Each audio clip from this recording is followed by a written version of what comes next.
Welcome in, everybody, to a very, very special edition of Messi and Co. here on 5 Reasons Sports. Alejandro and Gian are joined with me today right after Lionel Messi has hosted his first ever media availability press conference at Drive Pink Stadium.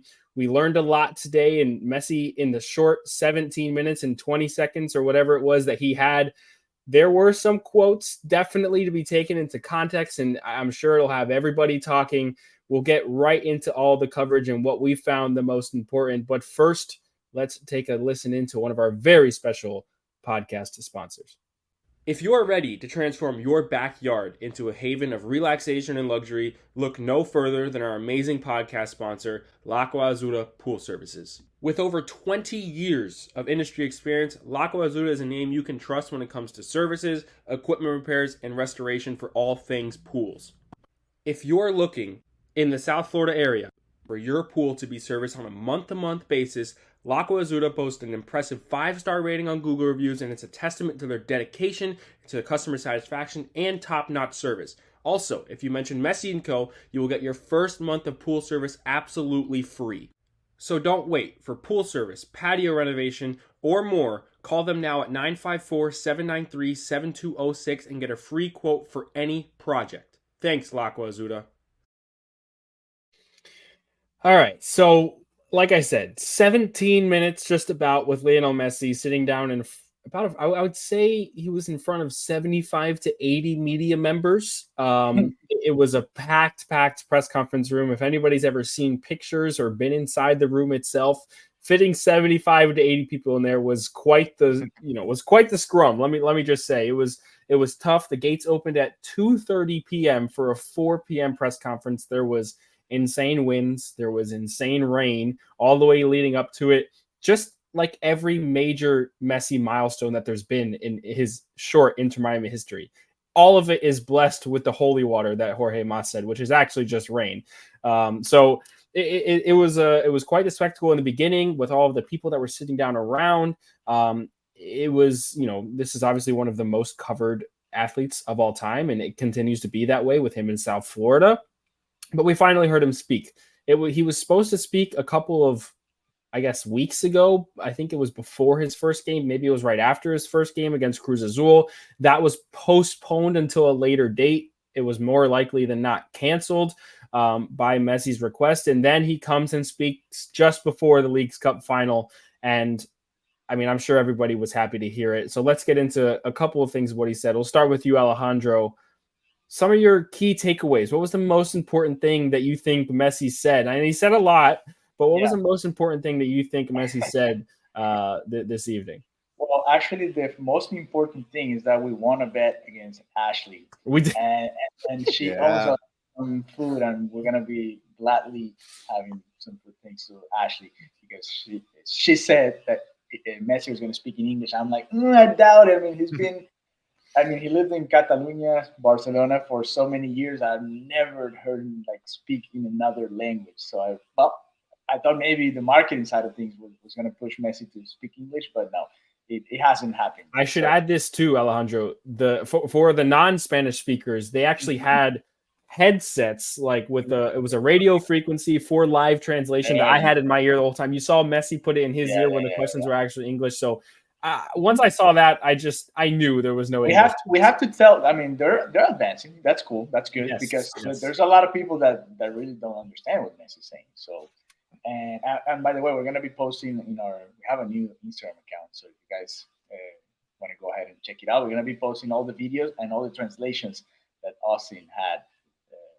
In his Twitter account. So to me, the most important thing, if you look at it, you have different optics about the Messi press conference. If you look in an international optic of it, it was the Ballon d'Or question, maybe, that he's really not interested, that he's always played soccer for the team accomplishments, and he's never really paid attention to just winning individual trophies or anything like that. If you look at it that way. If you look at it more locally, it was more about he doesn't really pay too much attention to his legacy maybe in MLS.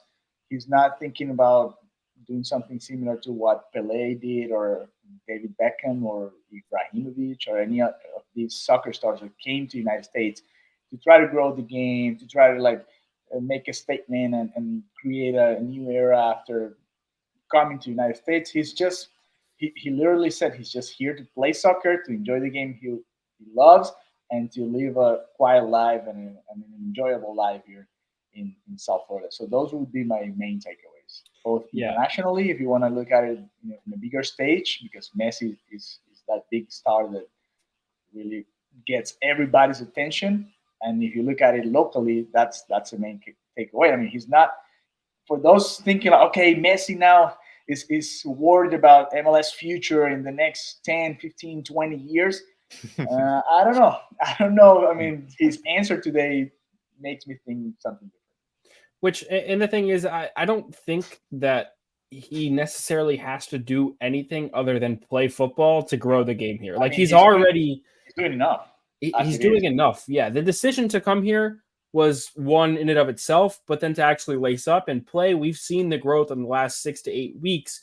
It hasn't even been a month since he debuted, and the growth of the game in the United States, we can all say, has probably grown because of it. So I think the question was pointed towards like getting the comparisons to the Beckhams and Zlatans and Peles and those players that have come to the United States, and there's been a ton more too when you think about the Cosmos back in the day, even the strikers at points. But this was a man who just seemed calm and relaxed and doesn't really see the outside optics as Alejandro was saying. He doesn't see that perspective. He just wants to be here and to enjoy himself. And he was very pointed in talking about that. I think he probably referred to that in almost every single question that he was asked. He found a way to just say, yeah, I made the right decision for myself, for my family. I'm happy to be here, and all of that. So, that is a huge takeaway, I think. And as for the Balloon d'Or, the direct quote was, if I get it, great. If not, no worries. Yeah, it's something he's never it's never been important to him. Like Alejandro says, it's all about the team. That's just him. That's the type of player he is. He said it right there. He won the World Cup, and he said, you can't imagine how I feel about the Ballon d'Or now that I won everything. Right. But he hasn't won Leagues Cup. He hasn't won Leagues Cup yet, guys. Well, he hasn't won the Leagues Cup. He hasn't won the U.S. Open Cup. He hasn't won the MLS Cup. So he still has a lot of stuff to win. Yeah, but that just goes to show all those expectations that we place on him, that MLS places on him. It's all like outside stuff. It's stuff like that he doesn't even care about. Like going to both of those things that Alejandro pointed out. Balón d'Or. Oh my goodness, that'd be insane if he wins, whatever. What would it be, like 8th or 9th? Would it be the 8th one that he'd win? Or, he didn't come here to bring the MLS out of whatever position we are as a league and make them the biggest league. So those are all outside narratives, nothing that he's even aware of. I think like all those questions, he was like, probably like, oh, really? Was that my job to take the MLS out of I didn't realize that's why I came here. So yeah, it was funny. Gian, what were some of the key takeaways for you other than what Alejandro mentioned? Is there anything that stood out from what Messi said or from anything that he was asked? I mean, I'm one that we talked about this in our internal chat about just given the magnitude of the moment. I wish there were some different types of questions asked. Definitely. Right. Not one question about soccer. Yeah, no, exactly. That's what I would have loved to hear. I don't know. Exactly. Those are the types of questions that I would have loved to hear, because we heard a lot of questions about your adaptation. And those questions led him to basically give the same answer about, it was me and my wife's decision, a family decision. The community is a Hispanic community. It made it easier. And I love Miami. I've been here before. Like, there were a lot of questions that led him to the same answer. And I wish they would have asked something like, if you wanted to talk about adaptation, I wish it would have been like, hey, you came here to Inter Miami, Busquets came, Alba came. You've got players that are also Hispanic on there. Then you get Gomez, Farias, Thomas to come into the team. How has that helped you? I don't know, Campana. Exactly. Yeah, like that. And Benja. You had so many choices, not even one question. And I would have loved if they would have asked him like how much, although that was probably Tata's decision in the end to bring in those 3 under 22 players, how much of an influence did maybe you have in their selection? Because I'm sure there was obviously talks with him. So those types of questions. But nonetheless, I digress.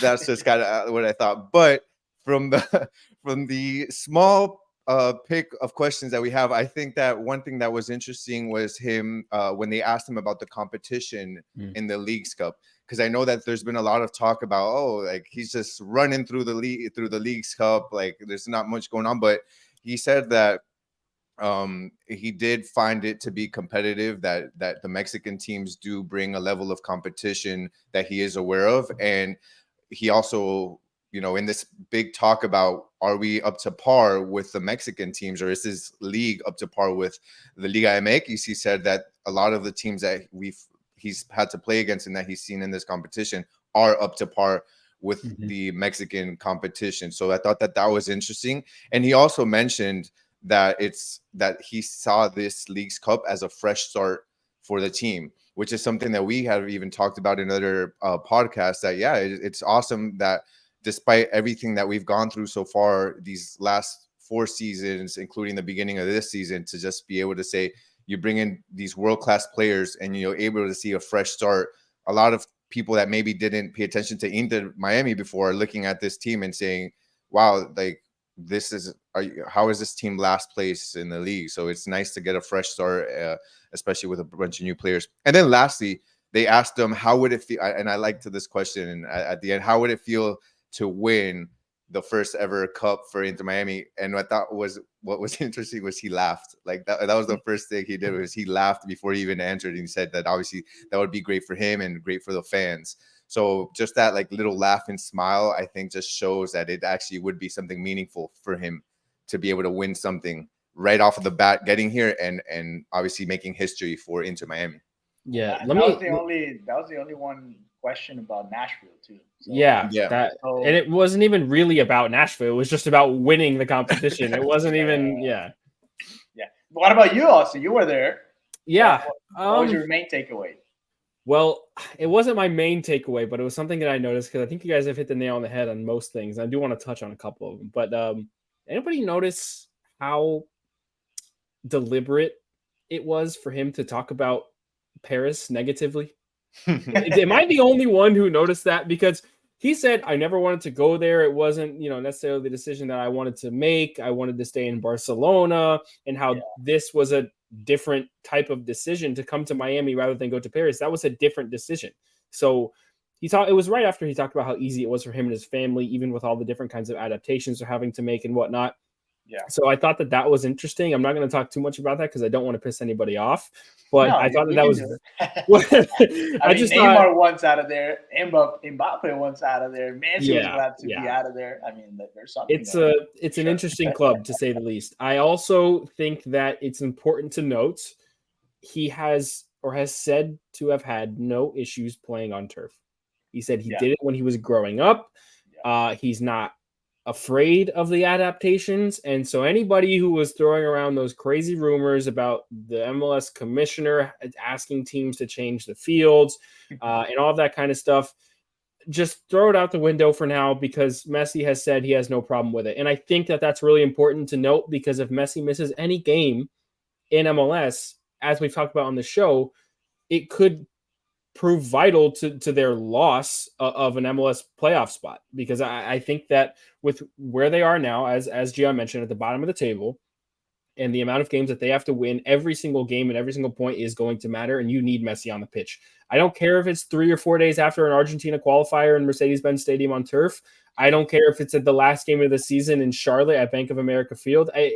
Messi has to be on the pitch. Maybe not for the Charlotte game. They might already qualify by then, but at least, I'm thinking for the Atlanta game, the only reason why he would miss that game is because of the Argentinian camp. That is the only reason why Messi has pointed that it's not turf. So I was happy to hear that. I think a lot of MLS fans are going to be happy to hear that. I don't know how happy Messi fans are going to be to hear that, because they don't want their golden child to get injured. But at the same time, it's important for him to be playing as many matches as possible. And so I thought that was a really good quote and a really good question to ask, because I know everybody's been speculating on it. Yeah, I think it would be different if Inter Miami played in that. Yeah, That would be different. I mean, there you can talk about, okay, let's change the field because we're gonna have Messi here, like playing often. So that would be different. But like playing every once in a while is not gonna affect. Like, I will say that Don Garber, the MLS commissioner, did recently speak on the issue, and he did say that he does expect teams to change it. it won't So happen. I don't know. Yeah, I'm not saying it will, but he mentioned it in an article. He said that something along the lines of, some of these teams have that artificial turf, but for certain games, because they tend to do that a lot for the international games, since they have they do change it to real grass that they will typically put like a layer over the artificial turf of real grass. Not to say it'll happen, but it's something he mentioned. But just to go back to what you said, Austin, the main takeaway is it doesn't matter really. Yeah, in the end. and going back to it, because I remember when Barca played Arsenal in SoFi Stadium, and they did that. But that's the thing, that grass is not actually very good grass. Yeah. Like it's not planted right. It's done in a rush. So it true. could actually lead to injuries anyway. So yeah, I don't see it happening. But it was interesting, and I caught that you said about Paris, Austin, and it's funny because he's always been very clear about how his decision of coming to Miami took a lot of into consideration what happened 2 years ago. Yes. And having to just almost like flee away from Spain, and 2 weeks after that be in Paris in living in a hotel, and not being in charge of their future as a family, that was something that really put a mark on their hearts. And you can tell, I mean, still today they're happy that they're here because they made the decision. They're even if they're like in the process of adaptation or whatever, they're happy because they got control over what was going on in that regard. So that was one of the main reasons he's here right now, and not like 1 or 2 years later after going back to Barca before coming here. So it's also interesting that he said, since we're talking about him living here, how he mentioned that he's happy with his decision because he's living a tranquil life, like a peaceful life here. So like we see these videos of like fans like storming him and like taking pictures with him. But if he's saying that he's having a peaceful life here, you can only imagine what he was living like in Paris. Like, that's just and I think for him, we talked about it after the Publix thing. Like, I think for him being able to have that sort of tranquility, which, it might not come by super often for him, where he can, do all these public things without being, mobbed by fans. But I do think it'll come at a more increased rate here in South Florida than he would over in Europe, whether it was back at Barcelona or staying in Paris. So I think that, level of comfort for him was definitely a major part of his decision. And he also mentioned too, again, he's been here for about a month and a half, debuted on the 21st of July, still doesn't even have a permanent home. He does have a place to stay and a place to live, but he mentioned that he doesn't have a permanent home as of yet. And he is still sorting out, and I'm sure he's probably sorted it out by now if they're in the Broward School District, but his kid's going to school. So he has, and we know where he is, but we're not going to say it. Okay. So we won't say that, but yeah, he talked about that as well. So I think that all in all, a lot of what he said, and it was also because of the questions asked, had to do with his peace of mind making the decision to come here. It was a deliberate decision, as he said. It wasn't a forceful decision. It was something they took with time, and he acknowledged all aspects of it: his wife, himself, his football, his kids, and you see all of the dominoes falling for him one by one. And I guess a trophy on Saturday night is just the next domino that might fall. Hopefully. Yeah. No, and given the questions, I'm surprised. Like, I was waiting for the pub sub question. Like, I'm surprised nobody asked him about that. If this was a 30, 45-minute press conference, maybe that could have come into play, but they really, really held it short. Yeah, but it's just good to see him happy and comfortable, because there's nothing better than I think someone that's happy at the workplace, in his case here in South Florida. So I think that brings happiness to the fans as well to see him want to play in your team. So, and I want to ask both of you a question, because there was one point as I was listening to the translation that he said about, it was about his welcome here from, everybody, whether it was a club or fans or whatever. And I think, Gian, you mentioned it briefly, but he was very pointed in talking about the Latino community and how heartwarming it was, and how, sophisticated they are, and everything like that. What did you make of him giving that sort of shout out to the wholesomeness of the Latinos in South Florida, and talking about how that made him more comfortable? And especially Argentinians here. I mean, there's a Right. lot of people that already lived here, and now that he's going to play here, there's even more that are going to show up, and that's. I mean, when you contrast and compare with what happened in Paris, that's what he's looking at, right? Yeah. Because in Barca, we know he lived there his entire life, so people like knew who he was and even saw him taking like his kids to school and everything, and they were like very respectful of that. So he kind of like had a different routine in Barcelona than what he had in Paris, when he was like a superstar coming in, fresh to the city, and but in a totally different way of what's going on here in Miami. And it's, of course, as a Latin, I mean, you can tell the difference. I mean, Europeans and Hispanics on this side of the planet tend to be different. We're like, we tend to be more like warm towards each other, and like more Warm. That's a great word. welcoming, Yeah. and it's just how we are, I guess, as a region. And it's crazy because it's all the way from the south, from Argentina to like all the way up here, even in the United States. We have millions and millions of Latin people here, so it's, you can tell he's noticed.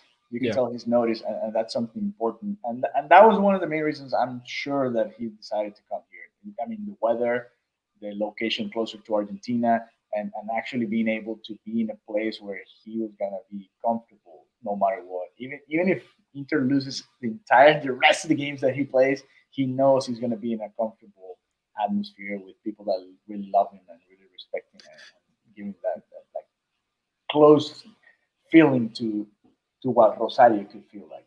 That's Right. I think I think it's really important for Messi to play somewhere where he feels wanted, and that's something he didn't feel in Paris. He didn't feel wanted, especially more so towards the end, where he was receiving a lot of people on his back about his performances, and there were people insulting him and that sort of thing. So just the fact that, again, to what Alejandro said, the warmth of the community here, and them going out of their way to show him how much he's wanted with the murals. And even like where I saw today at the right outside on social media, I saw right outside the stadium, there was like supporters groups, like they know that they can't even go inside, and they're just showing their encouragement, and that they're happy to have him here. I think that's really important for Messi. He likes that. He thrives off of that, and it's something he appreciates very much. And Alejandro, you mentioned the weather too. He did talk about that. Somebody asked him about it, and he said that, at first it was something, coming off a month and a half vacation, that it was tough. But again, he used the word adapt a lot. He said he's adapted to it, but he also said that it's something that you can never fully adapt to. And he said that even his Inter Miami teammates are in the same boat there, and kind of joked about it. So it's not really something that's going to affect him, but it has seemed over the last like 3-4 years to affect other MLS teams coming to Drive Big Stadium, especially at this time of the year. So Messi being in this environment gives him a little bit of an advantage, knowing that he's been coming. He's also said he's been coming here for forever.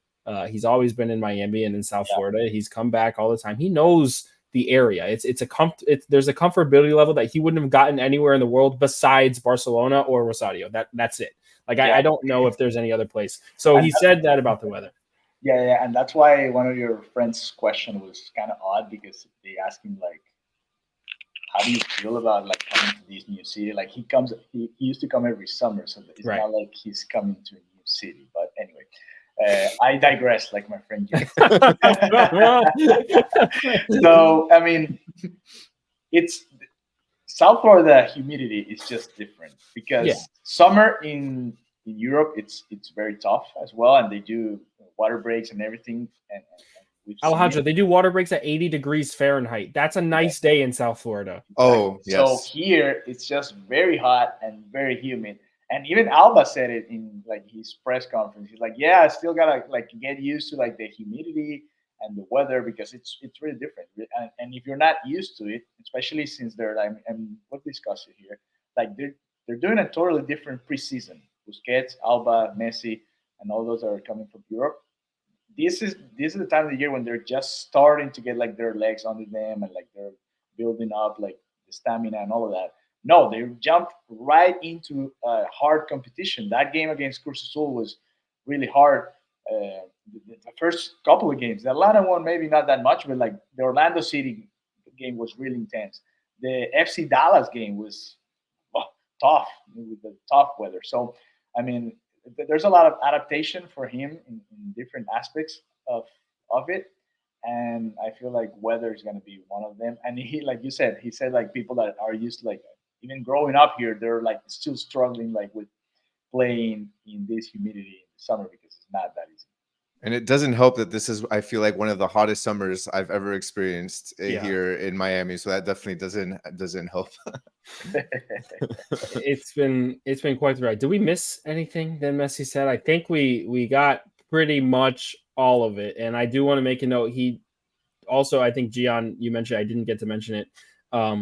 He said that the United States teams have demonstrated that they can play at a very high level and are on terms with Mexican teams.